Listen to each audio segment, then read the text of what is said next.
Good morning, everybody. As I'm walking around checking out the fence line, making sure everything's okay on this Sunday morning, just got to thinking about just how crazy this week has been. I mean, absolutely crazy. Now, I could talk about the weather that I like to talk about all the time, and we had plenty of that with all the lake effect rain that came through here in western New York. Just pounded us relentlessly, and we actually caught up with our rainfall total for the month. It was going to be at one of the biggest deficits ever. But hey, that's one thing. I could talk about the fact that the Pittsburgh Steelers Tennessee Titans game has been postponed because of too many people in the Titans team testing positive for coronavirus. So people are put in isolation. The rest of the team can't practice. And we had to put the game off. And boy, did that mess up my fantasy teams. I'm going to be a big loser this week. But hey, there's still the Buffalo Bills to look at. And for those of you who live elsewhere, hey, pick a game. Just pick a game. Maybe your favorite team that lives close by. But most especially, I got to thinking about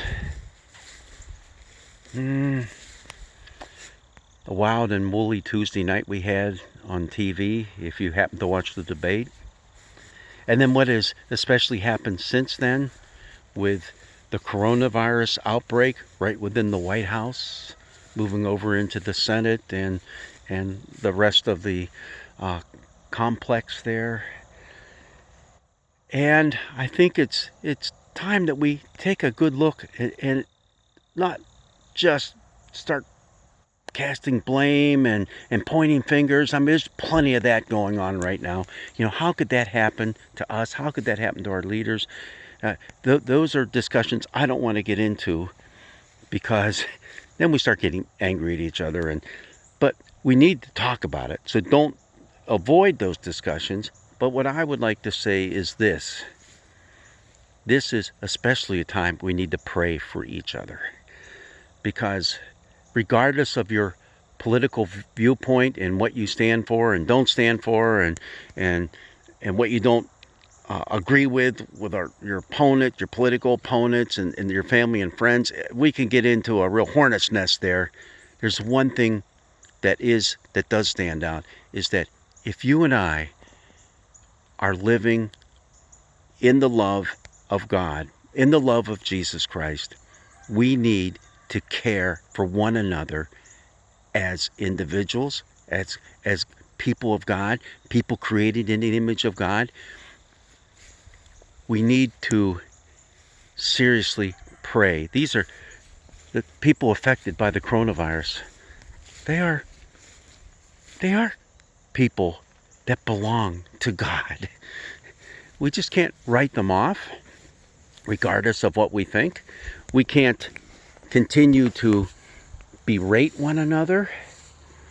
We need to truly be compassionate and caring people. So let's do that, number one. But number two, can't we just stop for a few moments and listen to those who have been studying this coronavirus for so long and intensely and giving up hours of sleep so that we can come to some sort of answer, a scientific answer to what's happening, and make our communities and our world safe again? And the one big thing that they keep telling us time and time and time again is, please put on that mask when you're out in public, when you're in close quarters. Please avoid those huge mass gatherings. They just spell trouble, and that has been shown to happen time and time again around the world.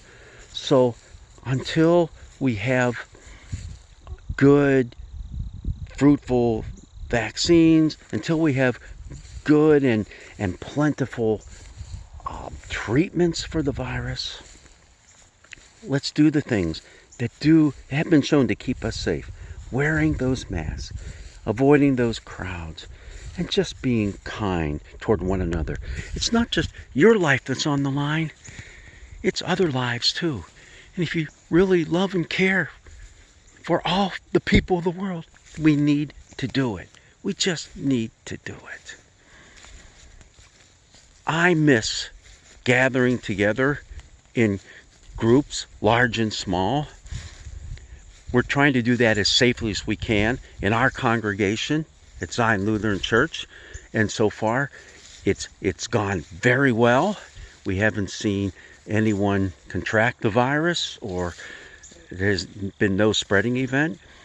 But if that should happen, just know we will address it and address it quickly. We will continue to do things as safely as we can.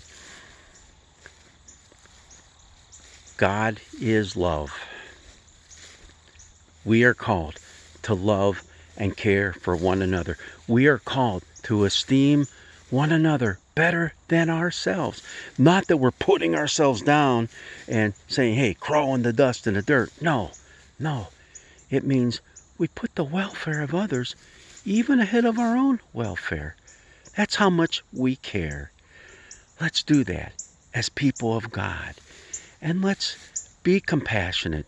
And let's even help out those who are struggling with this in a way in which they are angry or perhaps they're depressed. We can be there and be that source of light and hope to a hurting world. Even as we're hurting on the inside, we can still be those who bring peace and comfort, love, and even a spark of joy to others' lives. God's blessings be with you on this Sunday. Again, look at that. It's awesome. As the sunshine fills our lives, so does God's love. Take a little bit of it out with you today and spread that around. Blessings be with you.